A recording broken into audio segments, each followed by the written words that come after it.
All right, ladies and gentlemen, I think we are ready to begin our webinar. As you all know, the COVID-19 pandemic has affected economies across the globe, and this has compelled us to change the way we conduct our businesses and our perception on what we should prioritize in terms of strategizing for the future. In the Philippines, the property sector faced new challenges. We were not spared from this pandemic, and our briefing for today will present to you our insights, specifically in the Cebu region, its path to recovery, and the role that sustainability will play moving forward amid a reaffirmed interest in wellness practices and green building features. So, to start off our event, I am pleased to introduce our main presenter. He is the head of our research division at Colliers International Philippines. He covers office, residential, retail, leisure, and industrial segments. He conducts macroeconomic analysis and regularly assesses the impact of economic growth to the real estate sector. His reports have been featured on national news programs, and he is becoming quite the familiar face in the property news circles. Please welcome Mr. Joey Roi Bondoc. Thank you, Joey, Thea. Hi, hello. Thea. Good Hi. afternoon. And I'm Good really loving that afternoon. introduction. I'm getting used to it. All Okay, right, so I'll turn it over to you. good afternoon to you and to our webinar participants. I think we're approaching 300 participants for this afternoon. So I think a lot more are trying to log in. But let me show you our presentation for this afternoon. Of course, we're seeing unprecedented times, and with these unprecedented times, we are also seeing a lot of opportunities in the market. As we always say, for every uncertainty, there is an opportunity. And this covers the property sector, of course. And if you've been following our presentation, so we already had our first quarter presentation for Metro Manila. We had one about Davao, and of course right now we're having one about Cebu. But before I discuss our specific slides on the Cebu property market, let me just give you a quick run through of what we see in the macro economic side. So the Philippine GDP contracted in the first 3 months of 2020. So a lot of analysts and the credit rating companies were a little surprised because they thought that the economy will still grow during the first 3 months of the year, but they are now projecting much deeper contraction for the rest of 2020. But of course, there's an upside because while we are seeing contraction for 2020, a lot of government agencies as well as credit rating companies, multinational banks are projecting stronger pickup by 2021. So they are forecasting GDP growth ranging from 6 to 9%. So of course that is good for the economy, and that should spill over to the property space as well. Now, looking at a lot of regions here in the Philippines, as you can see here, the Davao region is one of the fastest growing regions in the Philippines. But not to be left behind is Central Visayas, and of course Cebu is part of Central Visayas, and it grew by 7.6% in 2018. What we have to note is that is even faster than the growth that the country, the Philippines, recorded during the period. Now, if we further break that down, as you can see here, it's mostly the services sector that drives the economy of Central Visayas region. And of course, the BPO outsourcing services are part of that services segment industry. Of course, Cebu is also a manufacturing hub, an industrial hub in the Visayas region. So it's no longer surprising to see the industrial segment driving a huge part of Cebu's economy. Now, OFW remittances, of course, continue to drive Philippine economy and account for about a tenth of the country's GDP. But it's a little concerning that analysts are projecting a $3 to $6 billion drop in terms of OFW remittances for 2020, and that's about 10 to 20% of what we received in 2019. Now, um, for the property space, of course, we might see residential and retail sector sectors being affected by slower remittances from Filipinos working abroad, because of course consumer spending is primarily driven by money being sent in by Filipinos working abroad. And also for the residential space, we have the affordable and mid-income residential segments, condominium and house and lot, that are being driven by the money sent in by Filipinos annually. There's a study by a remittance company, and according to them, about 25% of money annually sent in by Filipinos working abroad is allotted on loans, and a huge part of that loans is allotted for housing loans, of course. And if we look at the OFW deployment per region, as you can see here, Central Visayas is also one of the biggest contributors of OFW deployment annually, so 6%, especially when we look at the Visayas and Mindanao regions. Of course, Cebu is a center, a hub for the deployment of OFWs. Of course, another factor that makes Cebu attractive is not just the deployment of Filipinos working abroad, but we also have the employees that are working within Cebu. And as you can see here, Cebu is the largest BPO hub outside of Metro Manila, and it deploys about 130,000 BPO employees. In 2017-2018 academic year alone, more than 40,000 graduates came from Cebu City. Now, if you look at the manpower of Cebu and if further dissect that data, we will see accountancy, business administration, education, and even engineering and mathematics graduates accounting for bulk of college graduates in Cebu. And it's no longer surprising to see a lot of companies having Cebu on their investment radar, because they believe that this is a very attractive location to invest in. And of course, so one key consideration is the quality of manpower that they have. Now, speaking of attractiveness, of course, infrastructure will remain to be a challenge, and the government has been trying to improve the country's infrastructure connectivity and has committed to usher in the golden age of infrastructure and build, build, build.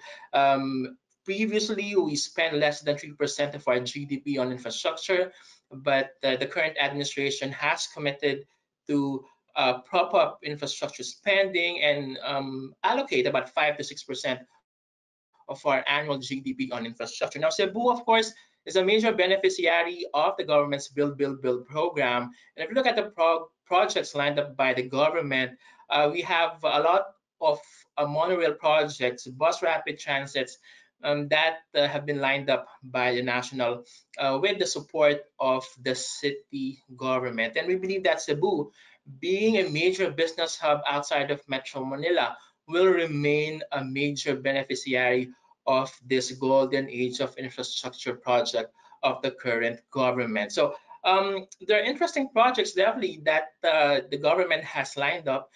We have CEBU-CORDOVA Expressway, which has a daily vehicle accommodation of 50,000 people. So once this is completed, that will definitely contribute to a more attractive business location, especially we're talking about Cebu City. Now, we also have other projects lined up, CEBU-Bus Rapid Transit for partial completion by 2021. Now, we have to note that all these projected the completion here are those that were announced by the government prior to COVID-19 pandemic. So we won't be surprised if there will be some delays, a quarter or two, or even a year or so, because of the construction delays brought about by the lockdown imposed all over Metro Cebu. Of course, Cebu was not spared by the debilitating impact of the COVID-19 pandemic and the construction delays. We also have Cebu Monorail that is likely to be completed by 2022. Again, this is based on the initial announcement of the government, as well as Metro Cebu Expressway, which is likely to be completed before the current administration steps down. Now, all these factors, we have manpower, we discussed the number of graduates, the quality of graduates all over Cebu, and of course the infrastructure lined up by the government.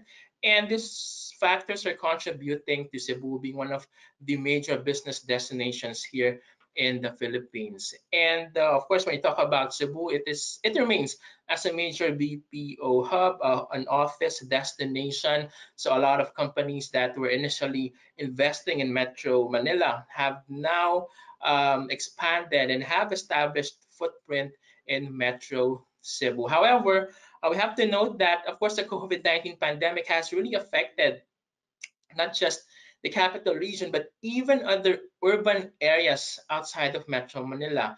And what we are seeing so far is lower leasing due to the COVID-19 pandemic.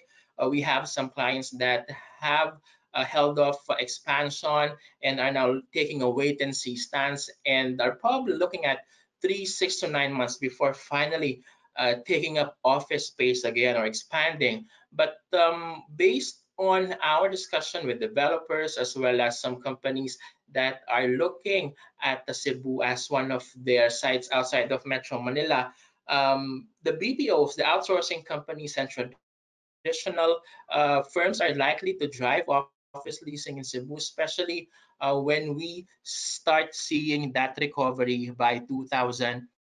I mean, of course, we have to note that a lot of companies are gravitating towards the office spaces within integrated communities, and there has been a greater queries, an increasing number of queries in terms of locating within sustainable, green, LEED buildings. We will discuss that further, especially during the Q&A portion. But it is interesting that a lot of companies are considering that option going forward. Now, if you look at our supply pipeline, we are seeing less supply for 2020. In fact, for the first 5 months of 2020, there was no building that was completed, although there are some that are likely to be completed towards the end of the year. And we're still looking at about 68,000 square meters of new office space that will be completed for the year. So you can see here, most of the buildings will be in Cebu Business Park, IT Park,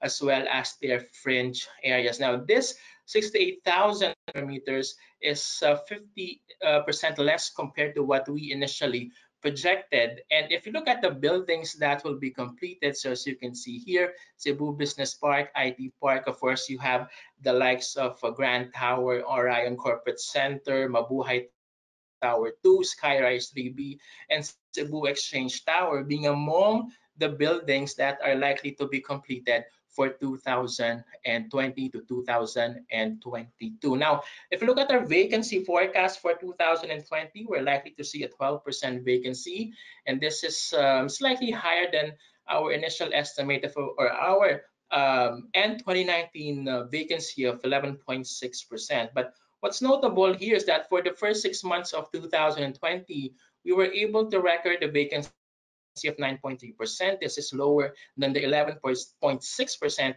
that we recorded end of 2019, mainly because there was no new supply completed, and also we recorded transactions of about 26,000 square meters for the first 6 months of 2020. So this only shows you the vacancy among the business locations that we have here in Cebu, and of course, lower vacancies were recorded in Cebu IT Park, Cebu Business Park, as well as their fringe locations. Now, these are the companies that took up space for the first quarter of 2020. So if you look at the outer circle, which represents your deals for the first 3 months of 2020. So you still have the non-BPO, the non-outsourcing companies continuously taking up space. But what's notable is that the voice segment, also the call centers, are also among the major occupiers of office space, at least for the first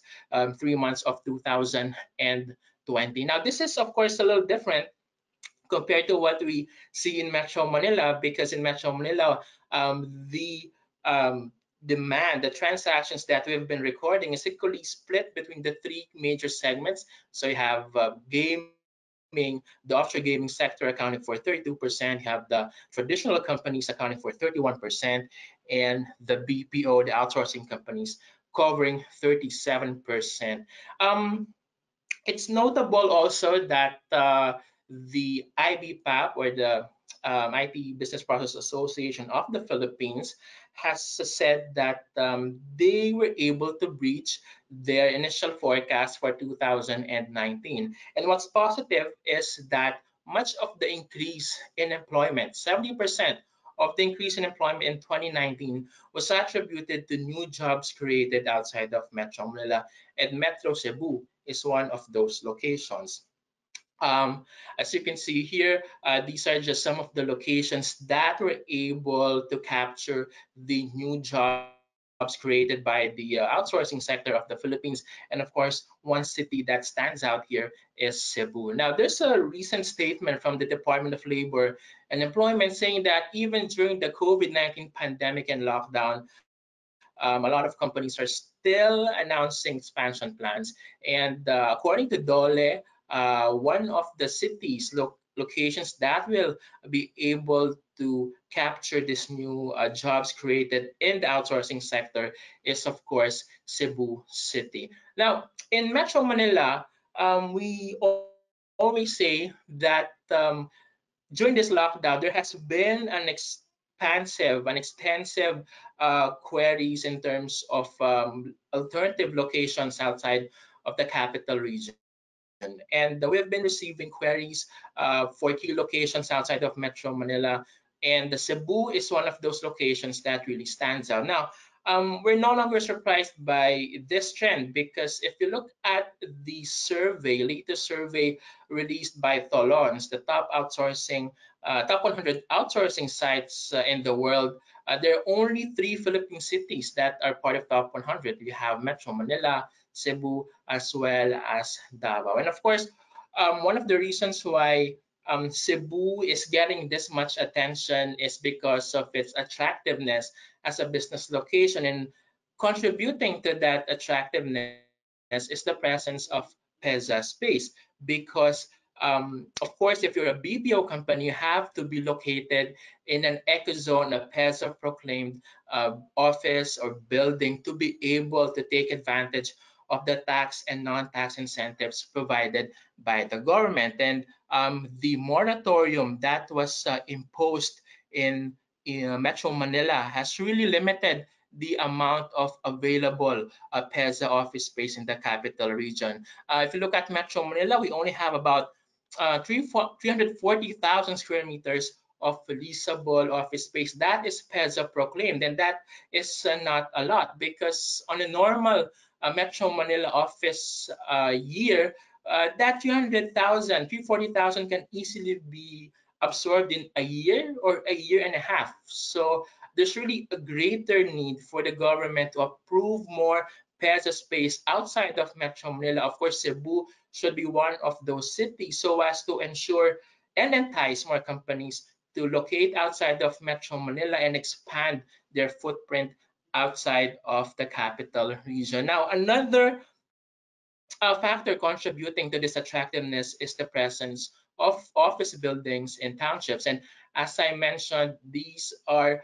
the new office buildings that will be completed 2020 to 2022, and more than half of these spaces are located within integrated communities that are in Cebu. Of course, Cebu IT Park and Business Park are among the major integrated IT parks that offer these office spaces to occupants. So we believe that this should be a major driver of office take-up in Cebu going forward, especially with the COVID-19 pandemic. There has been a greater need to be in an integrated community where you have immediate access to your essential needs, your healthcare services, clinics, and other health facilities. And this is something that the locators should really be looking for going forward. Now, we already discussed the viability of Cebu as a BPO hub outside of Metro Manila, but it's also interesting to see the Philippines being a major gig economy. It is the 6th largest gig economy in the world, and a lot of freelance activities have also been sprouting, and a lot of employees are taking that route, that freelancing. So I think this segment will be beneficial for the co-working, flexible workspace operators going forward. And the further growth of this millennial workforce will only entice more employees to be into freelancing and occupy a flexible co-working space going forward. We released a report, and this is a blog that looks at the advantages and disadvantages of the work from home setup. Of course, this COVID-19 pandemic has only compelled us to take this large work from home experiment. Now, of course, it has its advantages and disadvantages. For employees, it saves time, commuting time. They can also customize their schedules, and also they can telecommute. So it won't now be disadvantageous for a company to hire employees from varying geographical locations, because if you have employees from northern part of Cebu, down south part of Cebu, all they have to do is to log into their teleconferencing apps, and immediately they can work seamlessly. But of course, it has disadvantages, and one of those is connectivity issues, especially with infrastructure, IT infrastructure in the Philippines, not among the best in the region, especially if you are work from home. Of course, there will be some distractions from your family members, and also the loss of face-to-face interaction, the brainstorming within team members. That is something that we are missing as we do this work from home setup. Now, on traditional setup, office setup, for instance, it also has its advantages and disadvantages. So there's greater productivity because there's a better internet connection. I'm in the office now, and I think my IT connectivity is much better.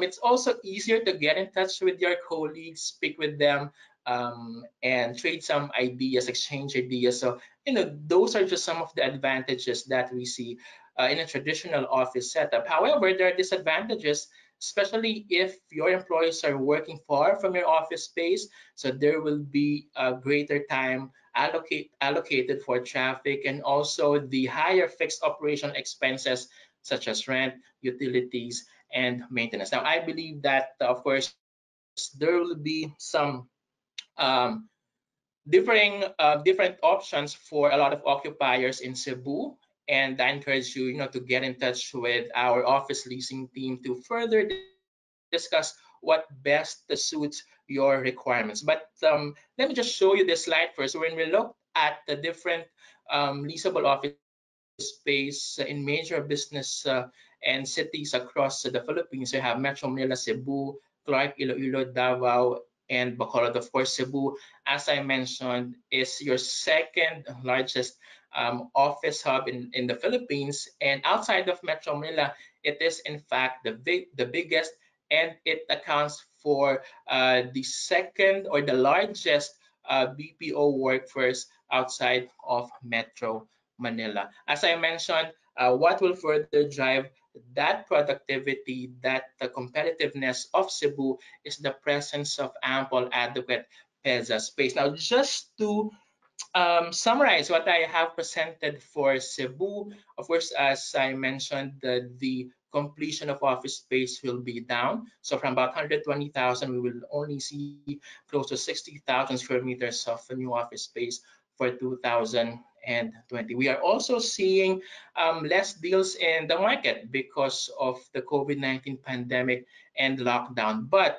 the projected economic recovery by 2021 should, of course, aid the Cebu office market, and we are likely to see lower vacancy starting 2021. And as I mentioned, Cebu, being a major business hub here in the Philippines, should be able to capture the economic gains that our economic managers are projecting starting 2021.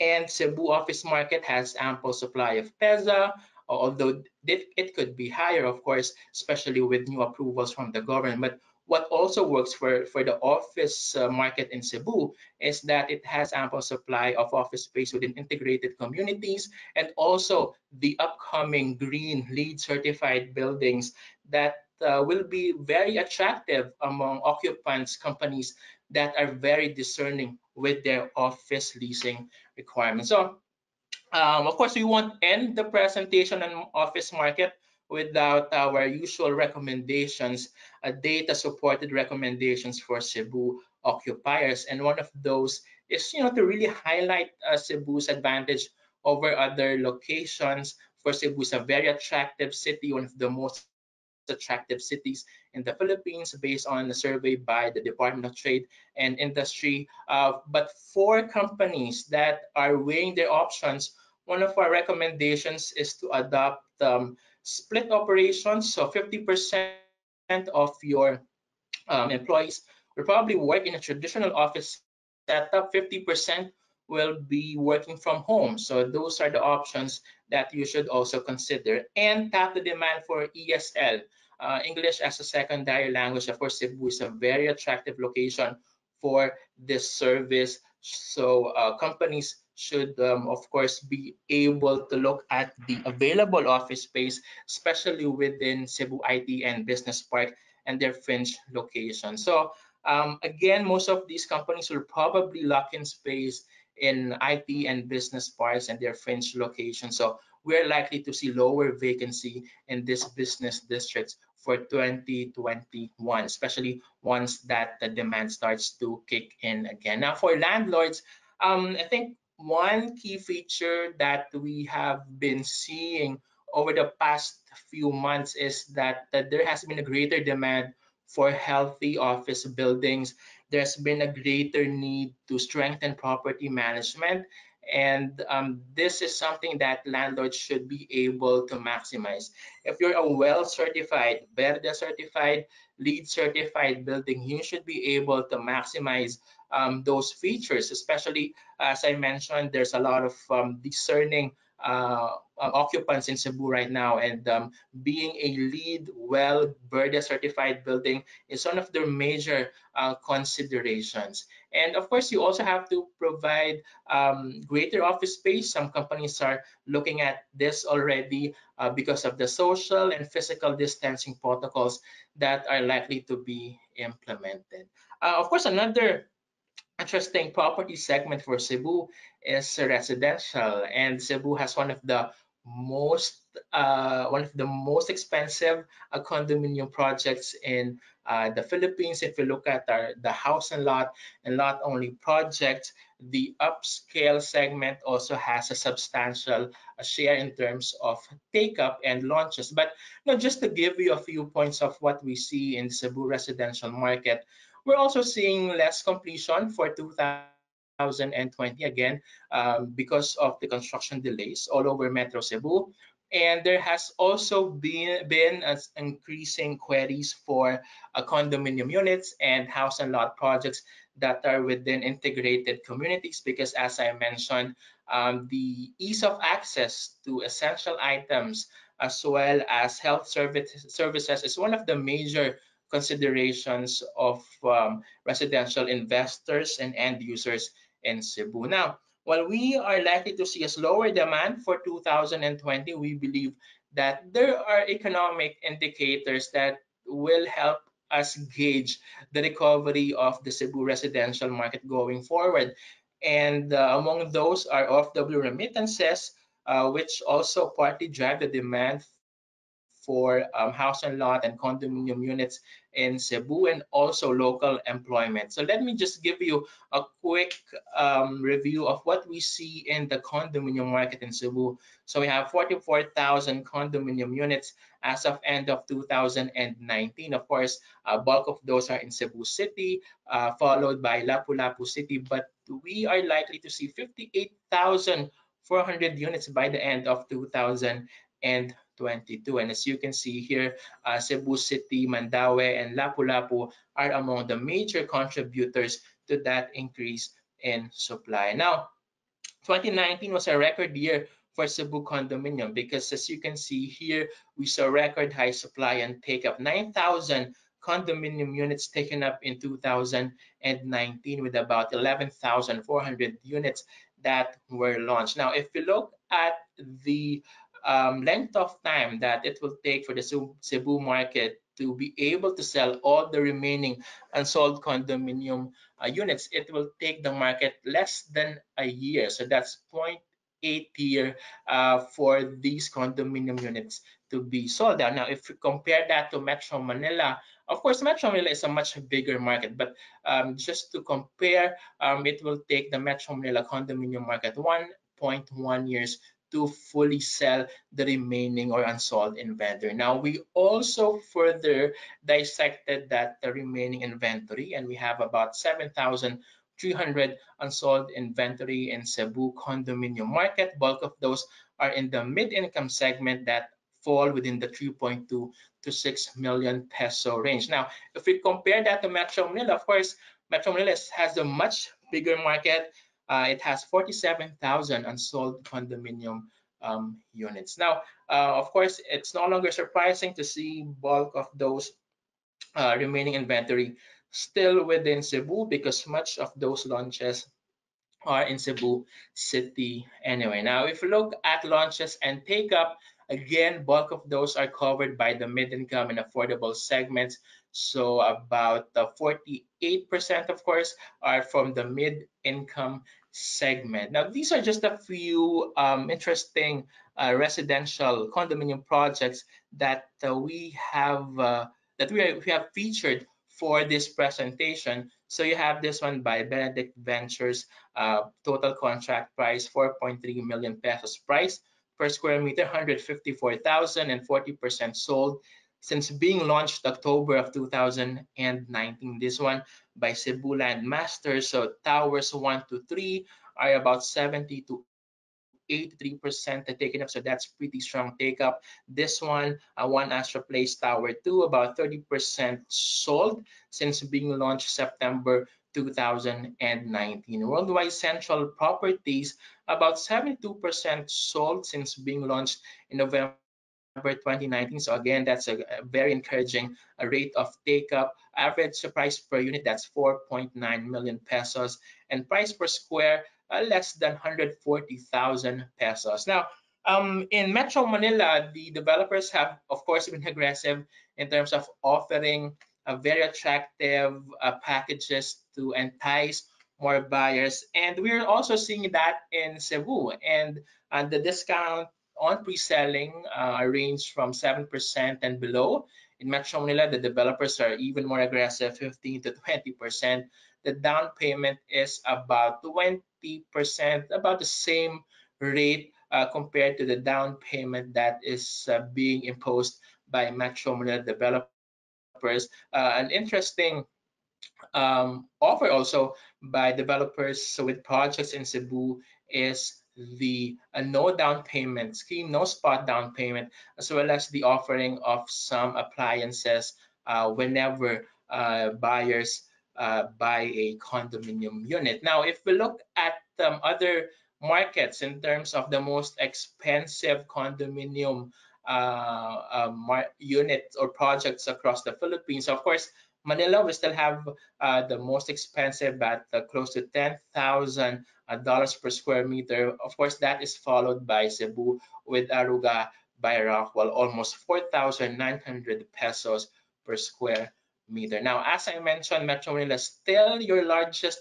condominium market in the Philippines, and it is followed by Metro Cebu. You also have other locations such as Pampanga, Bacolod, Iloilo, but these markets, condominium segments are at their early stages still. Of course, one market in the residential sector that is being driven by your OFW remittances as well as local employment is the house and lot, or the horizontal market. And just to give you a review, as of end 2019, we have 21,100 house and lot units. That's the stock that we have recorded, and that will rise to 23,500 by end of 2022. Now, this is the launches and take-up figures, again, similar to what we saw in the condominium market.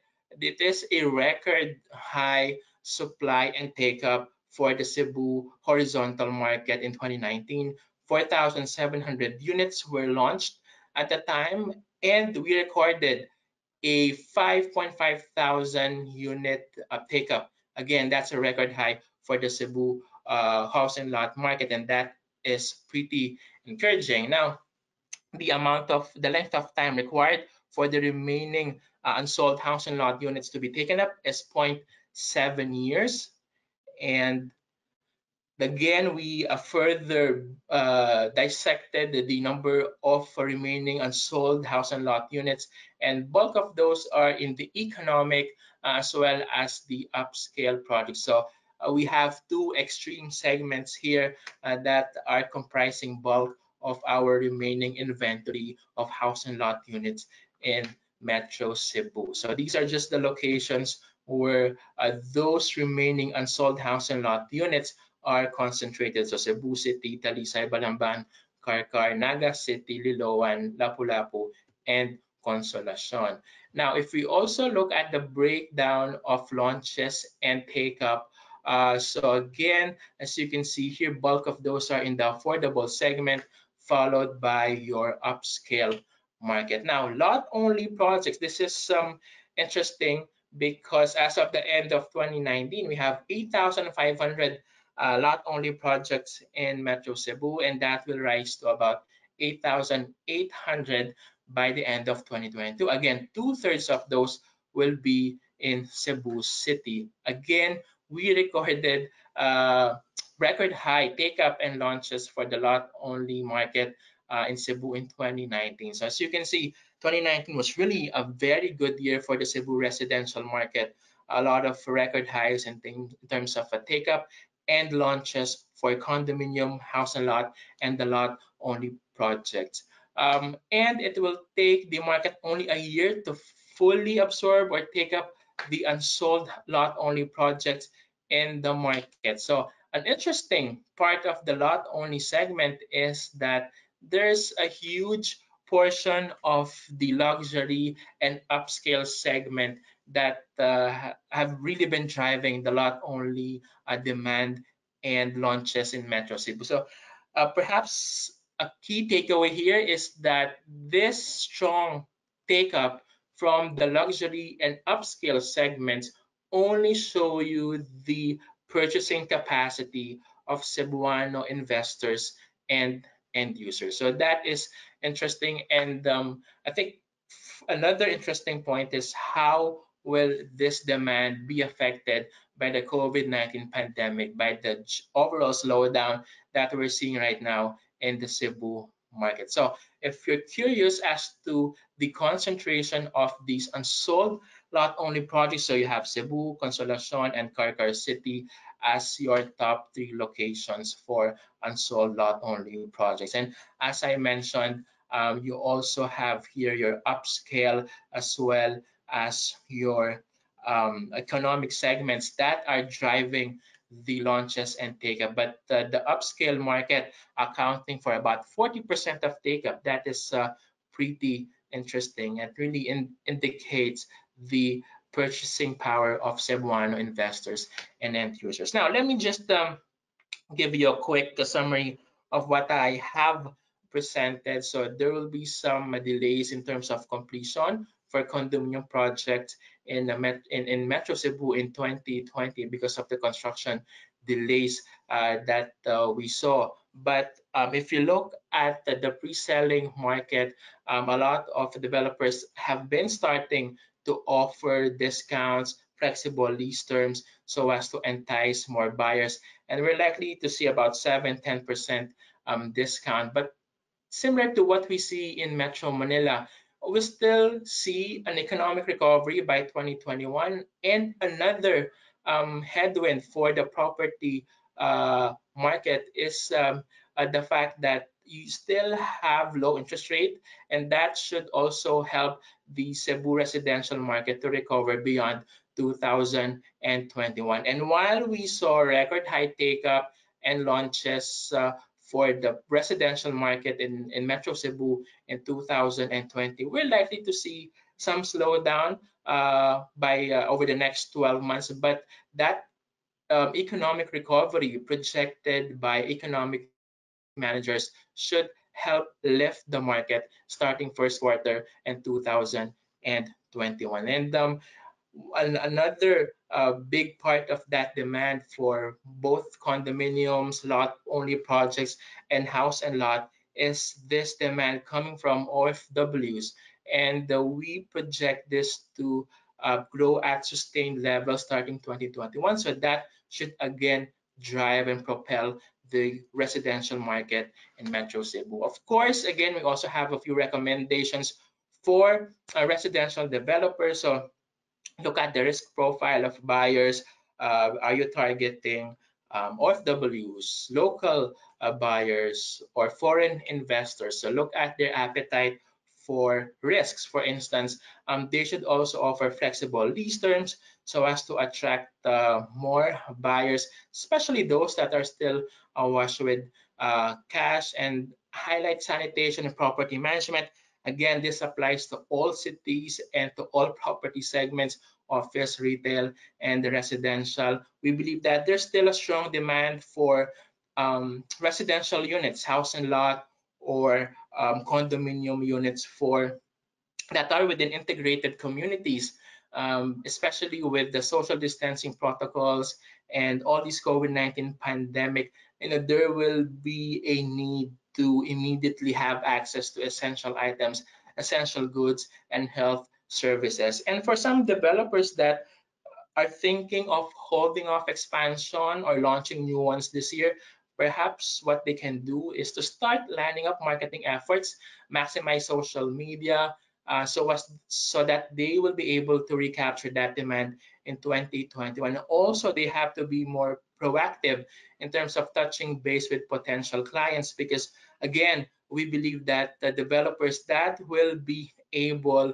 to proactively respond to the needs of their clients will be top of mind once this pandemic is over, and once we see that pent-up demand in the residential market again starting to kick in by 2021. But for buyers, again, we always say that every residential investor is opportunistic in nature, so they will continuously look for bargains in the market and will continue to take advantage of lower mortgage rates, especially with the central bank likely to further cut and be more aggressive in cutting interest rates. So, having discussed Cebu economy, infrastructure, office, as well as a condominium market, what do we see moving forward? What should help stoke Cebu economy and property, and what should help the condominium as well as office market recover and grow at the pre-COVID levels? Of course, for companies that are taking up office space, business continuity plans will be part of their planning going forward. And we believe that Cebu, being a major BPO location outside of Metro Manila, will continue to be able to capture this demand for office space. Again, the projected global, national, and regional economic recovery will also have a positive impact on Cebu. Cebu being among the major contributors of the country's annual economic output. The central bank already said that we're likely to contract this year, but we will grow by probably about 7.8% in 2021. The central bank governor already said that we're poised for a recovery fourth quarter of 2020, and that should, of course, propel the Cebu property market. And of course, the government's push to build more infrastructure, usher in the golden age of infrastructure, and that will be complemented by the government's thrust to decentralize and make sure that economic opportunities are spread outside of Metro Manila, and Cebu being a key location, a key investment hub outside of the capital region, should be able to capture all those economic opportunities that will be brought about by this push to usher in the golden age of infrastructure. And we believe that while we're likely to see a U-shaped recovery starting 2021, major urban areas such as Metro Manila, Cebu, Davao will be among the major beneficiaries of this economic recovery of the Philippines. So yeah, that's my presentation for the Cebu office market and updates. We will be allotting more time for your Q&A. So I may now call in Thea to open the floor for questions. Okay, thank you, Joey, for that Thank you. very informative presentation on the Cebu office and residential property sectors. There is a lot to unpack here, and I'm excited to hear the opinion of our panel about this. But before we proceed to the open forum, we'll have a quick break just to give everyone time to absorb all the information and prepare their questions. And we'll be right back after this quick video from our partner, from our event partner, Arthaland Corp. Soaring high over the global economic landscape, the Philippines presents many reasons why it is currently the focal point of international investors today. Recognized as a top growth performer in Asia and one of the leading countries for labor and macroeconomic stability within the ASEAN community, the Philippines proves to be one of the fastest growing and booming economies in the region. In light of this continuous growth, the government has increased infrastructure spending for major projects in the Philippines, which is seen to expand and accelerate development across various regions in the country. Among the various market sectors, the country's office market is one of the most profitable, boasting of a big increase in market take-up.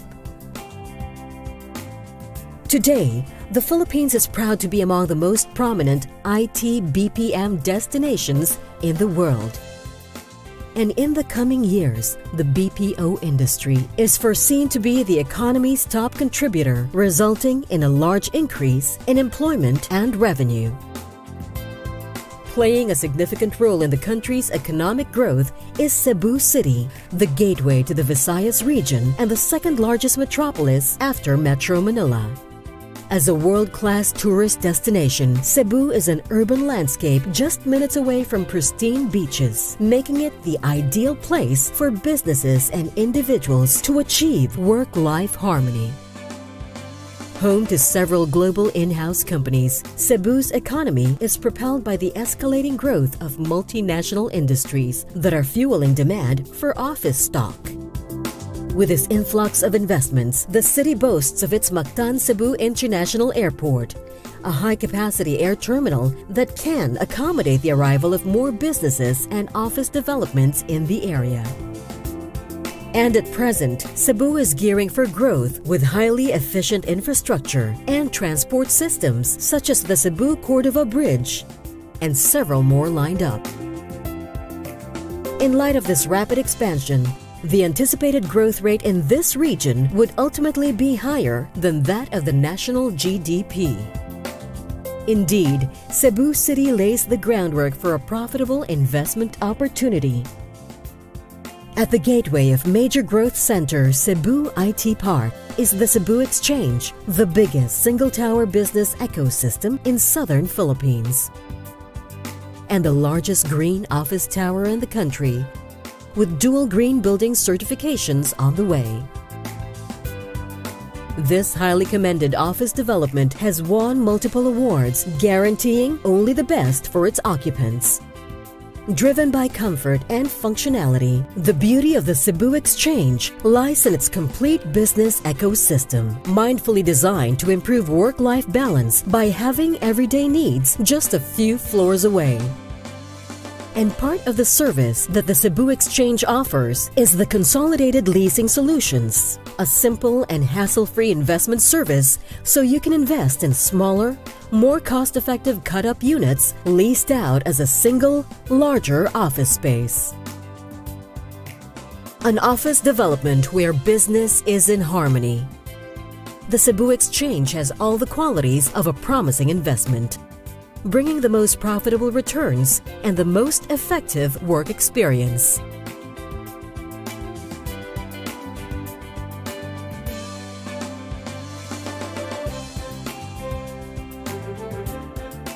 All this is made possible through a joint venture between Arthaland, the foremost green developer recognized for its superior design, high quality, and focus on sustainability and innovation, and Arch Capital, a real estate-focused alternative investments manager with an Asian-owned and managed platform focusing on opportunistic, value-add, and core-plus investment strategies across Greater China and Southeast Asia. Unlock great capacity for growth. Invest in the Cebu Exchange, a masterpiece of sustainable office development.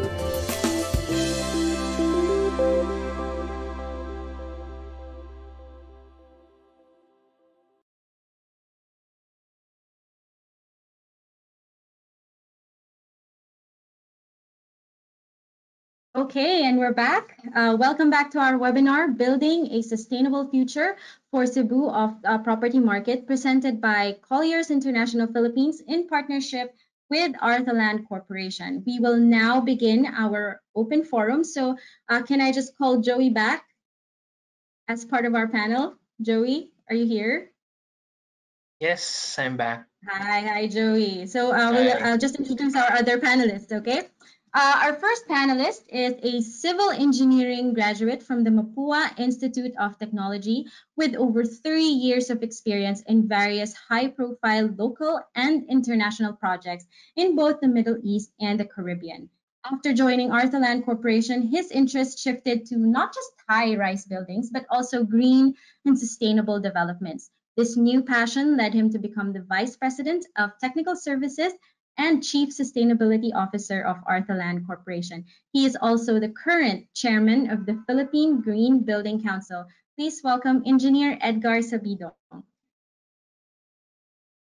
Welcome, Engineer Ed.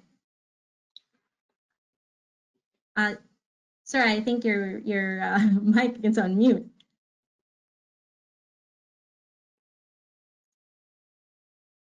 Let me see.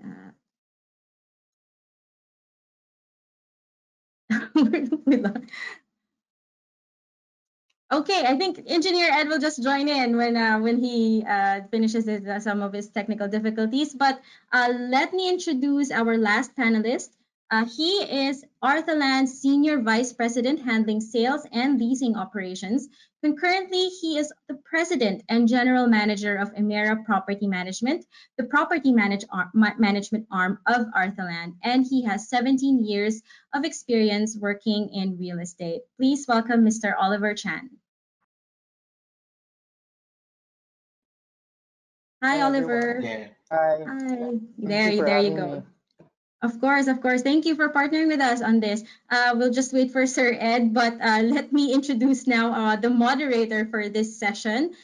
He joined Colliers International as General Manager for the company's Cebu operations with the task to strengthen the office services in the Cebu market, as well as promote the company's other business lines through relationship building and market expertise and engagement. Please welcome Mr. Gerard Padriga. Hi, Gerard. Hi, Thea. Good afternoon. Welcome. So we're just waiting for Engineer Ed. Yeah, but I think we can start. We'll just wait for him to come back in. Okay, Yeah, sure. I'll hand it over to you. Thank you. Yes, so good afternoon, ladies and gentlemen. Welcome, Oliver and Engineer Edgar. We're very grateful that both of you can join us today. It's a pleasure to have you both. And of course, my main man, my teammate from Colliers International, Joey, Mr. Roi Bondoc. Hello.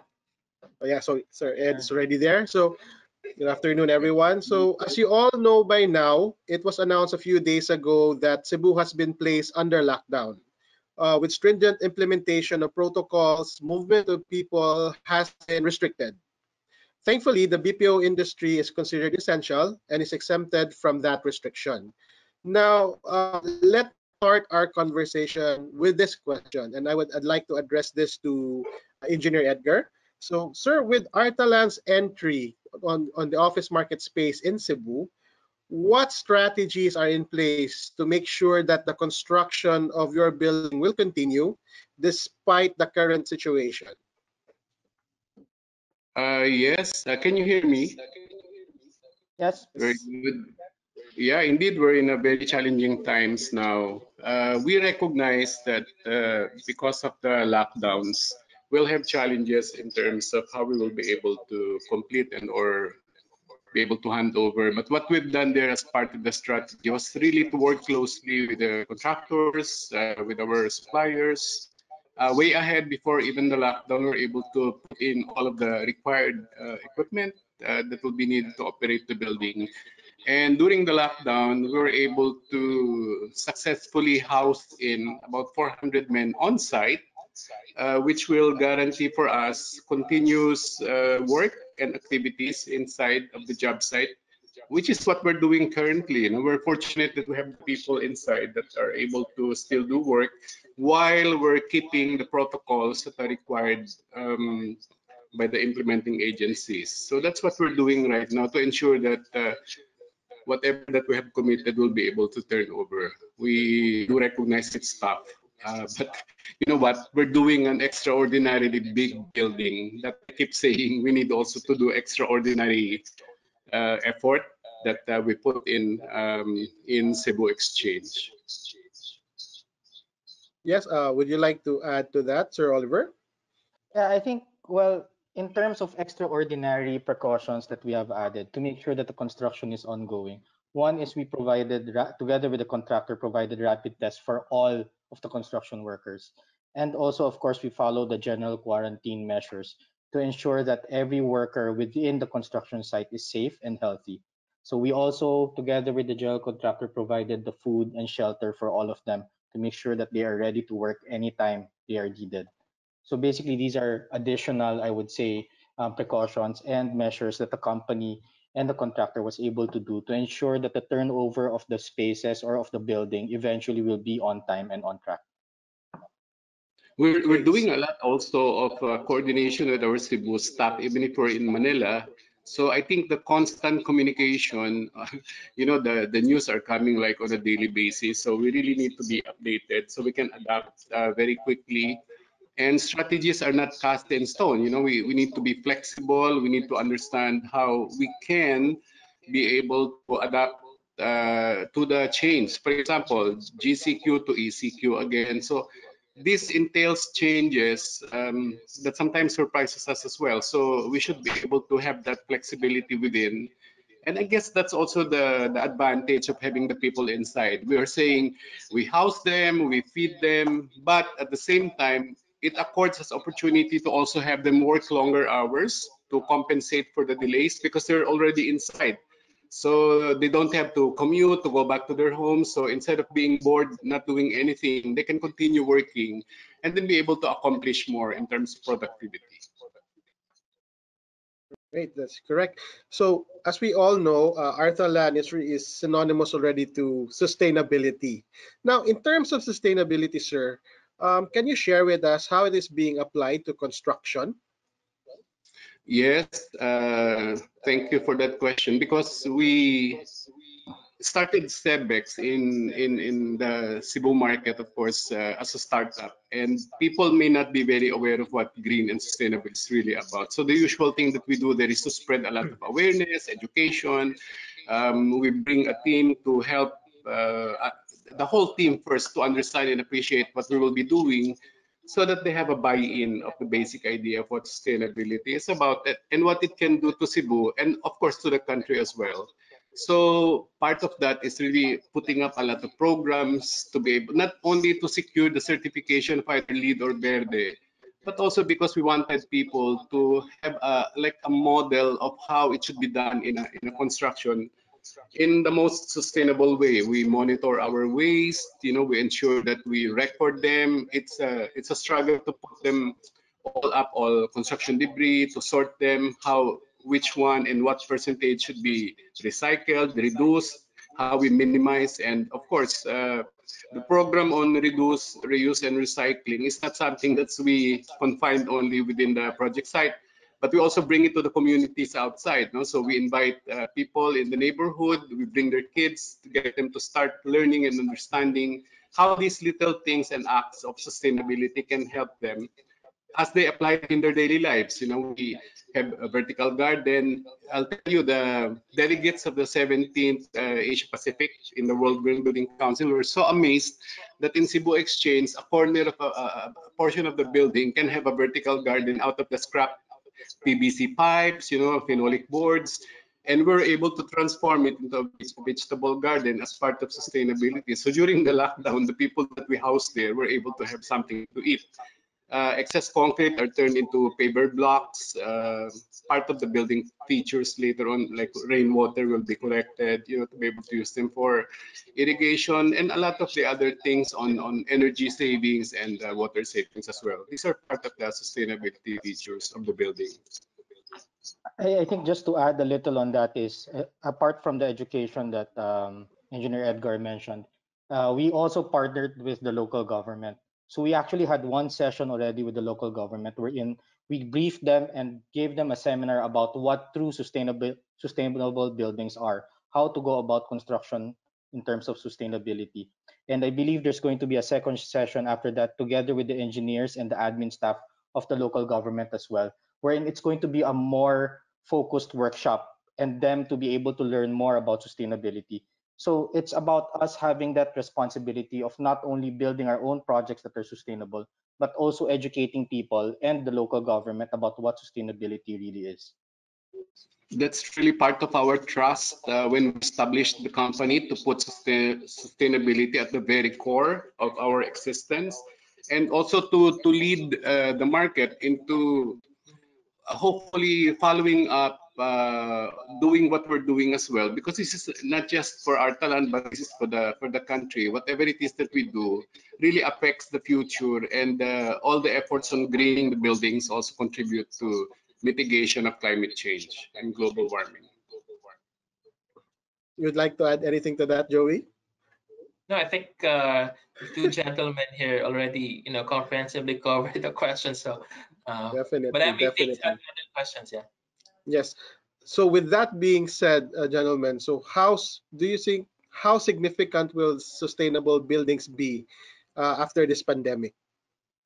I think for me, people are beginning to understand the real benefits of sustainability and wellness. Before this pandemic happened, when people are investing or thinking about building a project, they talk about how much is it per square meter, or how does the layout look. Now people will ask more about the indoor air quality of your building, right? Because wellness, health, and sustainability will be at the forefront in terms of project selection, in terms of which project you will go to. I believe Joey would agree with me when I say that the multinational companies abroad, wherein, as mentioned earlier, outsourcing takes up a large part of our economy, and in terms of the real estate segment, they now require their offices abroad to be in sustainable buildings, and some of them even have their own LEED accreditations and certifications for their offices. So I think this will play a major role in terms of the office segment, and maybe even the residential segment.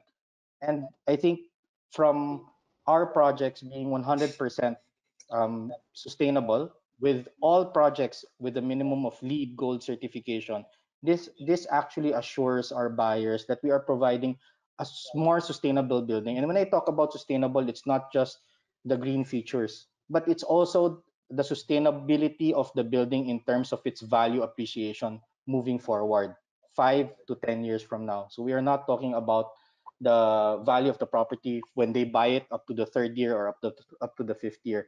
So I think it will really play a major role. It's going to be not only a new trend, but it's going to be the new focus of all, not only buyers, but also developers.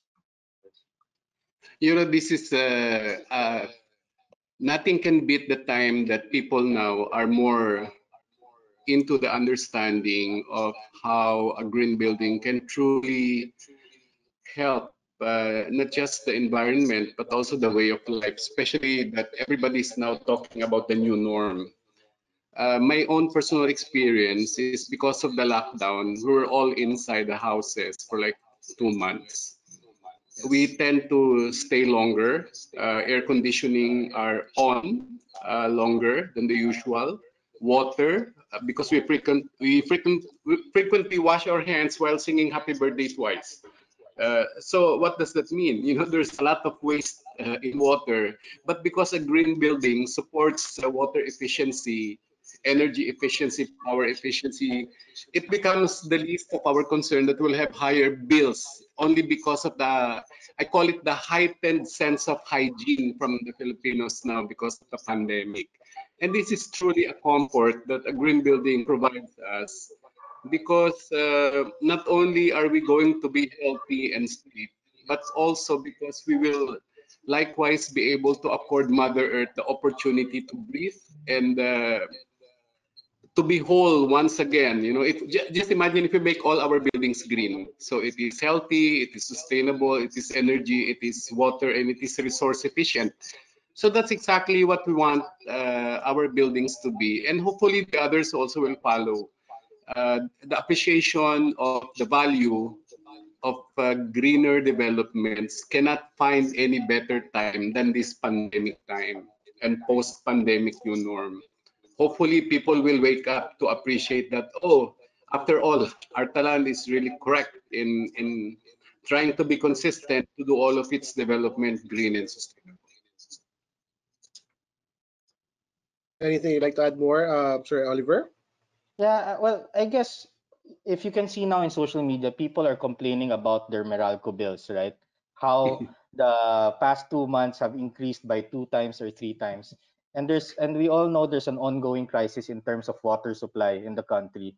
Some locations are having droughts where in 1 to 2 hours a day they don't have any water supply. Imagine living or working in a place that you don't have to worry about how much your electricity bill is. You don't have to worry about the supply of water being produced by the building. So this is what a sustainable building will offer, and this is what the future holds when it comes to sustainable developments. Okay. So definitely, let's move forward to the residential sector. So ladies and gentlemen, it's good that we have the panelists' point of view from a Metro Manila perspective looking at Cebu.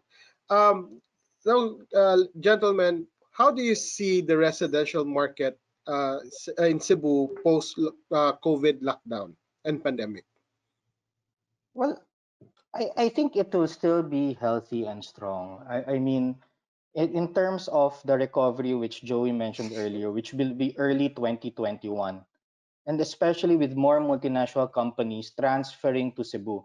I'm sure all of you heard of the hub and spoke scenario, wherein hub is the head office and the spoke will be the satellite offices located outside Metro Manila. And it's actually a decongestion plan also by the government. The advantage of Cebu is it is both hub and spoke. It can be your head office and it can be also your satellite office. But with all these new investments, in all these new businesses, and all these new big multinational companies going into Cebu, the residential sector will also improve. The requirement for housing, the requirement whether for lease or for sale, will also increase. And another sector that I think we have to mention is the international sector. I mean, in terms of international sales, the prices, especially in Cebu, right? I mean, if you talk about the real estate prices in Japan, in Hong Kong, in Singapore, their prices there are 3, 4, 5 times higher than the prices in Manila. And if you talk about in Cebu, then they will find it even more affordable. And the fact that every time I talk to foreigners and they've been to Cebu, the nice thing about Cebu is it's already known as a tourism destination. When you talk about Cebu, automatically they know Shangri-La in Mactan. They've been to Shangri-La in Mactan and they love the beach of Cebu. And when you talk to them and they get to understand, they get to live in a place and work in a place where they are in an hour and a half away from the beach. It takes a different position towards the international buyers, and they love it more. So I guess in terms of the residential sector of Cebu, it will be able to recover fast, and it will be able to get the shining moment it has been there for quite some time. maybe I'd like to add to that we're kind of bullish about residential as well. More so if it is a sustainable residential development. Now that people have started to understand more the benefits post-pandemic. On top of that, the change in the lifestyle, the change in architecture, the most likely changes in terms of how we will operate the building and how efficiently it can even go beyond the norm. This will differentiate itself very strongly. I do remember like 10 years back when we started with Aria, our first venture in the residential. If you just ask the question, why will we do a high-end residential when there's just too many already out in the market? But we made a strong differentiation. We were green and we were certified and we had features and we had an interesting layout and design and a facade that speaks of like double glazing and all the features of a green building. Slowly, the buyers, they started to appreciate it, and you can ask now how many buyers are wanting to have a crack at having a unit there. Sadly, we don't have a unit anymore, so we're bringing that in Cebu, and really with positivity we look forward to being able to also have the Cebu market have a chance to live in a true green and sustainable residential building. Yeah, Ian, let me just add a few points. I agree with Sure. Oliver and Engineer Edgar. I think Cebu is one location that benefits from a diverse mix of demand. So you have within the business park and IT park, the demand for condominium leasing because, again, Cebu's outsourcing sector is thriving even before the pandemic. Even for some lot only and house and lot projects, of course, we have to note that the horizontal developments within Cebu have become more expensive over the past few years, mainly because of the higher land value, right? Surging land prices. So for some, it has become more affordable or more practical to buy a condominium unit. And the last time I went to Cebu, of course, I was with Ian also, and we did the rounds with the Cebu-based clients.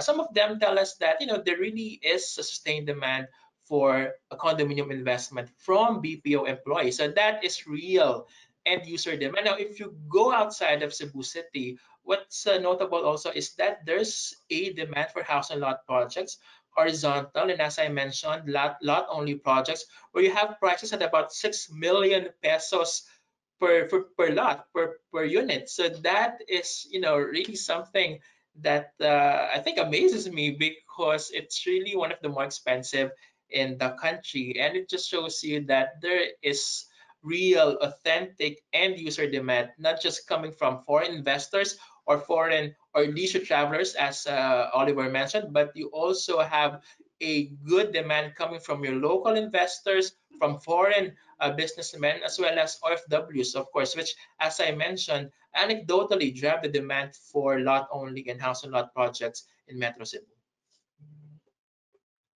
Okay. So guys, in your point of view, who would be the other potential prospects for the Cebu residential market over the next, let's say, 12 to 36 months? Do you see any market segment that Cebu has yet to tap? Well, I guess for our end, for Arthaland, we always stay at a certain segment, which is the upper mid to high end segment of the market. And we drive a certain, I would say, standard in terms of our development, which is sustainability. People always talk about luxury in terms of design, and you can see that everywhere. Actually, in every development there is, whether it's affordable all the way to high end, people talk about luxury, and they talk about we have the best design, we have the best lobby. It feels luxurious to live in our building. But what people forget is the luxury in terms of sustainability. And I think that is where the new demand will come from. People will now ask about the type of filtration system that you have in your building. Is the air inside your building, inside the unit, safe to live in? Number two, the spaciousness and the layout of your units inside. So I think there is still a demand for the mid to the high end portion of the residential community, And I think with the sustainable factor put in, that creates a new niche market, right? It's a new market that we are creating. It's a specific market that we are targeting. Maybe you'll notice also that our tenants on the upper end are also mostly multinationals, because they do understand what green building is, what a sustainable development is. So it's a lot easier for them to appreciate. In fact, this has been asked of me quite a number of times already in terms of what is that one word that would best describe sustainable development? And I tell them there's no English equivalent one word for it, because we call it maaliwalas. And when you talk about maaliwalas, it's a concoction of the various elements of spaciousness, natural lighting, good thermal comfort. It's designed in a way that as you route your way into your house or into your unit, you're able to efficiently and productively work around it. So that's maaliwalas. You have that sense of happiness inside being in a unit that makes you feel proud having purchased. So the maaliwalas part is, I guess, one of the driving force that people will see as a commonality in terms of sustainable development. And that's what is going to drive the tenants to buy into the development, regardless of where you put it. For as long as they already understand it, I think they'll be able to buy if they have a need for it.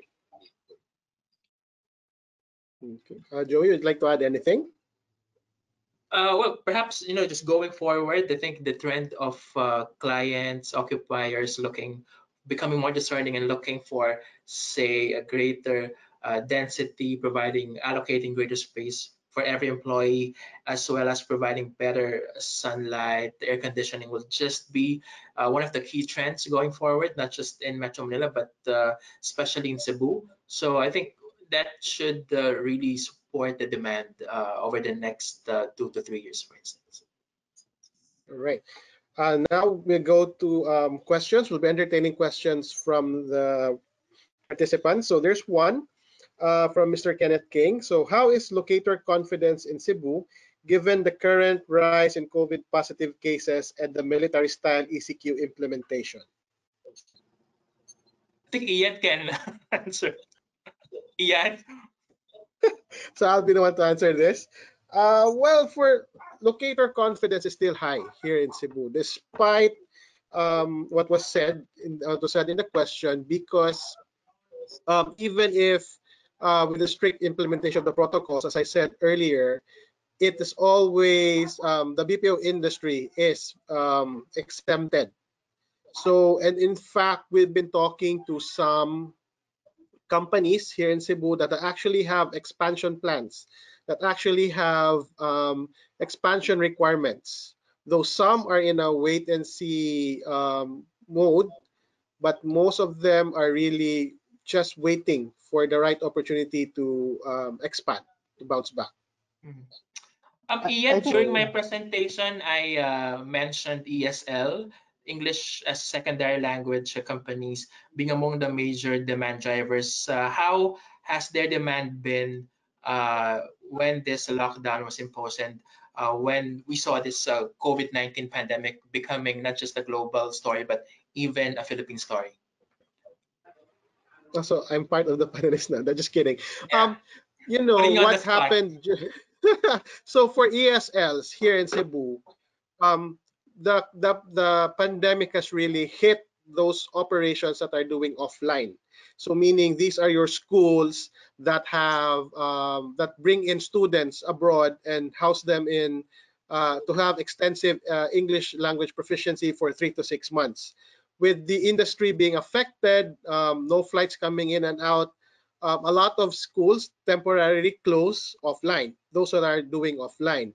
But there is a surge in terms of online, on schools that are doing online, meaning they have more students asking for online sessions with a limited number of teachers. So it has become it's a good demand for ESLs to have. And for landlords, that's something that they might want also to consider the requirements for these ESL schools that are doing mostly online. If I may, I just see this situation now in Cebu as a momentary pause, right? It's not something permanent that just because Cebu was back on an ECQ that people would be afraid to go into Cebu. I think Cebu remains as an attractive place for them to outsource to, whether it's from US, UK. Remember, these countries are in recession, and the big multinational companies are looking for ways on how to save up. And the best way for them to do that is to outsource. I'm sure they've seen in the news the current situation of Cebu, but they've experienced it themselves in their own countries, and they know that it is temporary. So right after this ECQ ends, or right after this quarantine ends, I'm sure they will be willing enough to go back and outsource to whether it's Cebu or Manila. Okay, we have one question for residential. So for the residential affordable house and lot segment, whose market is the OFW, do you expect good recovery in 2021, considering that a lot of OFWs have been repatriated back to the Philippines by Mr. Ben Jose? Joey? I think for the OFW scenario overall, we can objectively say that 2020 is not a good year because even the Department of Foreign Affairs, as well as other government agencies, are already saying that about 300,000 Filipino OFWs have already been sent back to the Philippines, and we're probably expecting more. And a lot of analysts, independent economic analysts, are projecting, as I mentioned earlier during my discussion, $3 to $6 billion drop in terms of OFW remittances. The Our participant is correct, because if you look at the affordable residential segment, and this is applicable practically all over the Philippines, the affordable residential segment, which is priced at about 1.7 to 3.2 million pesos, is anecdotally being driven by your OFW market. So if we are likely to see a 10 to 20% reduction in OFW remittances, then that will have a negative impact on the residential demand, especially for the affordable residential segment. But the growth prospects for 2021 are looking good. I think a lot of global economies have, trying to keep their economies afloat. A lot of segments are still operating, but we also have to note that while the OFW picture looks a little gloomy, we have to note that the skills of OFWs have diversified over the past few years. I mean, it's not just the less skilled OFWs that we're sending to other economies across the world. I mean, we also have engineers, medical professionals, and these are still being employed in a lot of countries, and they are continuously sending in money. So that should still sustain the residential demand over the near to medium term. It might not be as rosy as we would have wanted it in 2020, but while we see that slowdown this year, the growth prospects for 2020 somehow still look good. Okay, we have a good question here. Can you share with us your insights on why developers should apply for certifications such as LEED, Verde, WELL, and EDGE, and how these contribute to their investments in the long run? Okay, well, I guess number one, it serves as a validity of the type of project that you are buying into or that you are investing into. These certifying bodies guarantees you and shows you that the specifications of the project that you are purchasing or investing into are at a certain standard or at a certain level. And in terms of the increasing value of the project, the sustainable value of the project, it will continue to increase because the demand, not only here, but also in other countries, are shifting towards sustainability. Now, and I think Joey and Gerard can back me up on this. Basically, the multinational companies abroad have already appointed their brokers from their countries, whether it's in the US, and they pass it on, let's say, for example, to Colliers here in the Philippines.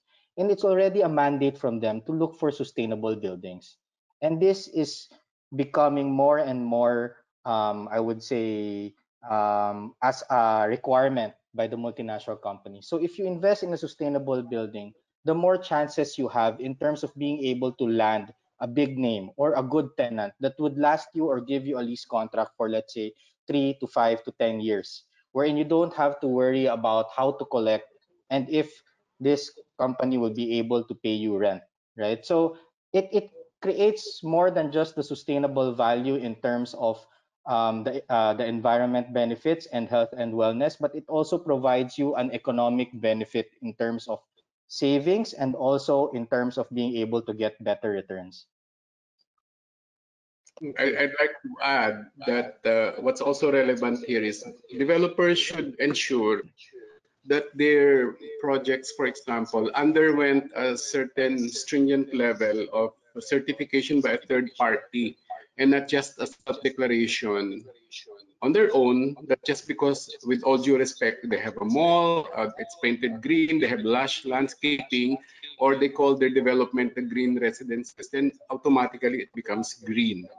So the different rating systems like LEED Verde, Even Well, and IFC Edge, they all have their specialties, and so people have asked us quite often at Arthaland, why do you have to have your development in like minimum of two rating systems? And we always tell them that the profile of the buyers also dictate that we do meet the international standards, of which many of the headquarters from outside would relocate here.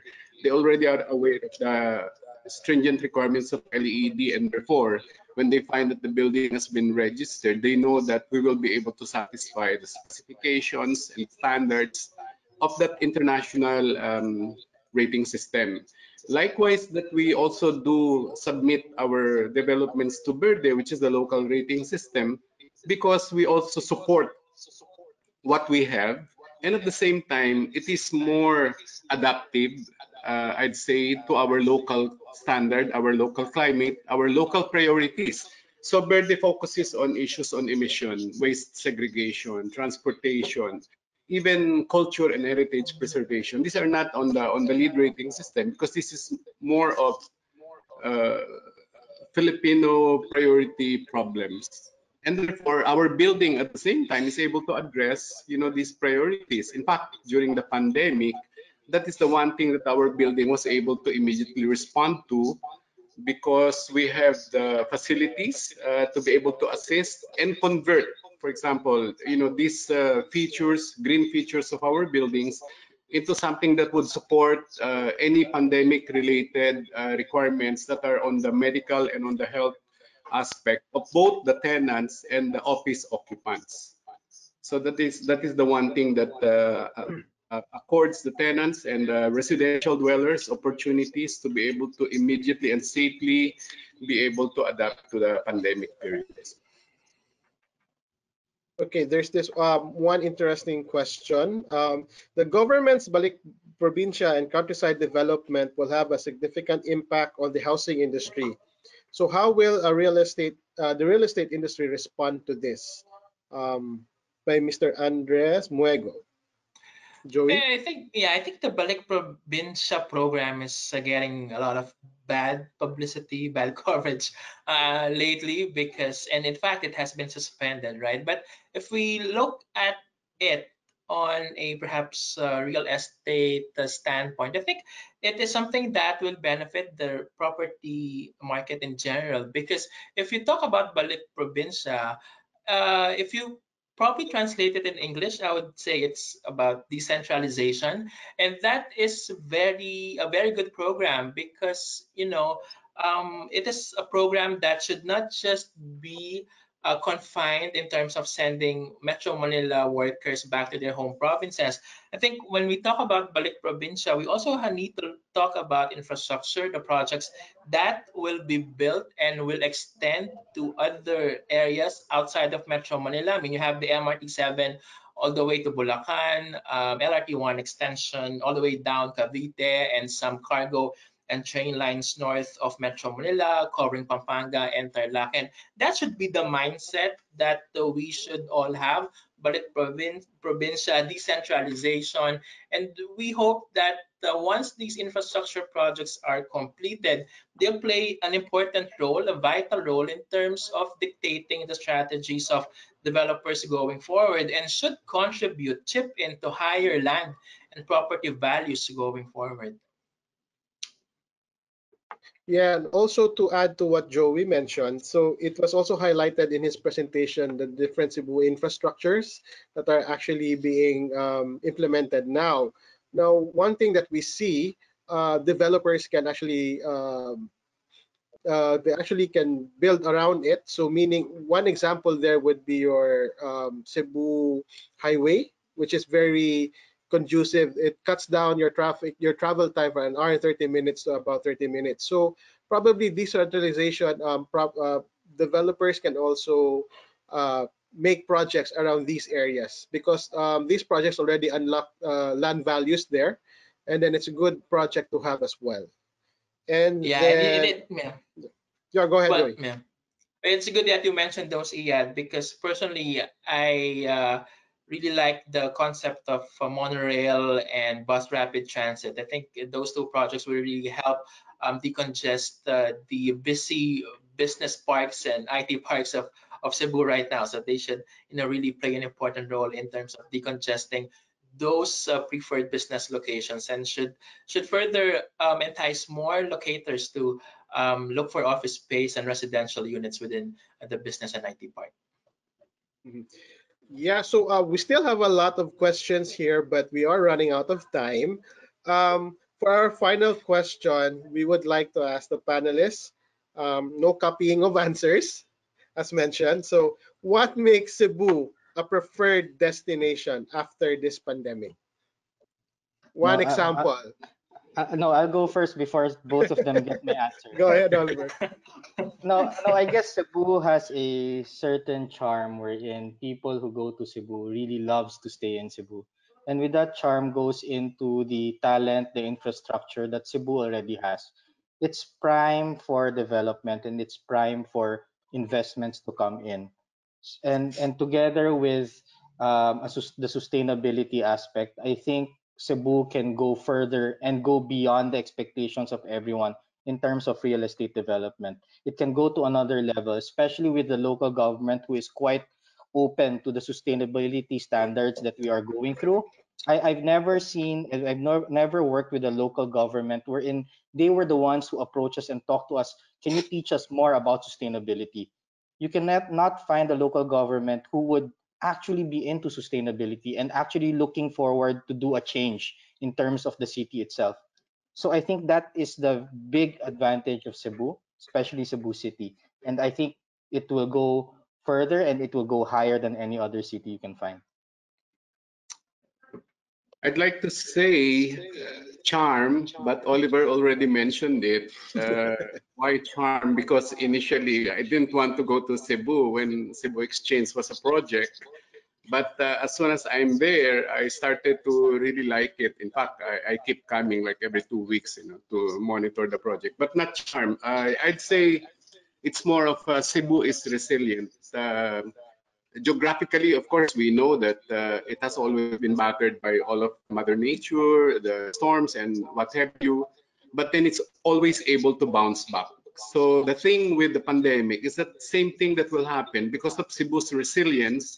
It will be able to immediately bounce back in terms of infrastructure, in terms of developments, in terms of buildings coming up, in terms of construction. There's no other better gauge than construction when we speak of progress. The saying, where there is construction, there's progress. And that bespeaks of Cebu.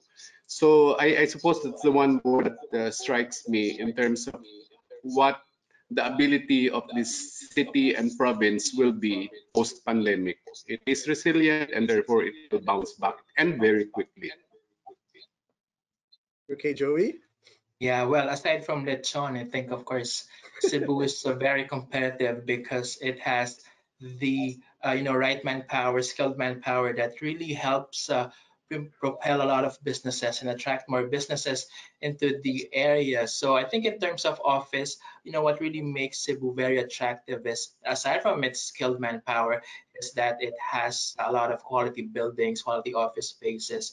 And of course, we hope that the infrastructure plans by the national and local governments materialize, because this will ensure a long-term competitiveness for Cebu. So for residential, of course, Cebu is also a very attractive residential spot here in the Philippines. In fact, it is the largest residential area outside of Metro Manila, having more than 40,000 condominium stock, as well as a very viable, attractive house and lot only projects. But I think overall, Cebu will benefit from the government's infrastructure implementation and decentralization, because it is one of the major business hubs in the Philippines, and it is only but natural for Cebu to capture all the gains and opportunities that all these infrastructure implementation decentralization programs will bring in. So we're very optimistic still. We see that, and objectively we can say that there might be some slowdown because of the general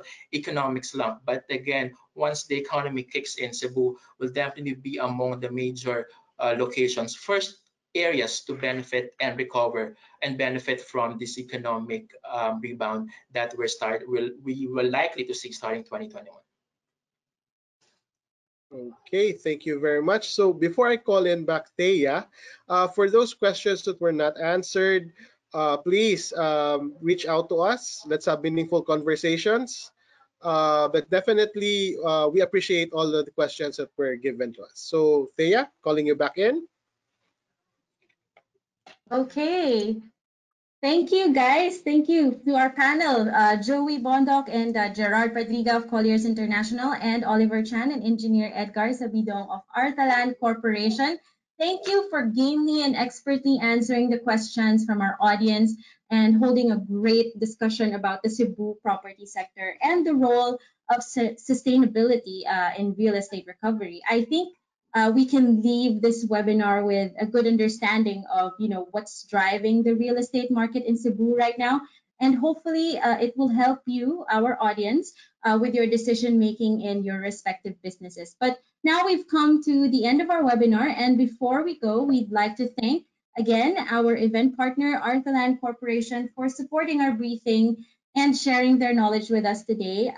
Can we invite, please, Mr. Oliver Chan to provide us with some closing remarks? Thank you very much, Thea. Well, first of all, I would like to thank Colliers International for being our partners here and inviting us to this webinar. And of course, thanking everyone who attended today. Just some parting words. Sustainability is the new luxury. People are going to be talking about sustainability more, and it is going to be more and more significant in the real estate market. So with that, I would say Cebu is very prime in terms of being able to accommodate sustainable developments in the real estate industry. And again, I thank everyone for joining us today. And do again send us any questions or concerns that you may have about the webinar today, and we'll try to our best of our abilities to answer all questions and email them back to you. Thank you very much again. Thank you, Oliver, and thank you to everyone who joined our webinar. Again, Oliver is right. You're welcome to reach out to our team if you have further questions or would like more information. And on behalf of Colliers International and Arthaland, thank you for being with us today. Stay safe and stay healthy. Goodbye, everyone.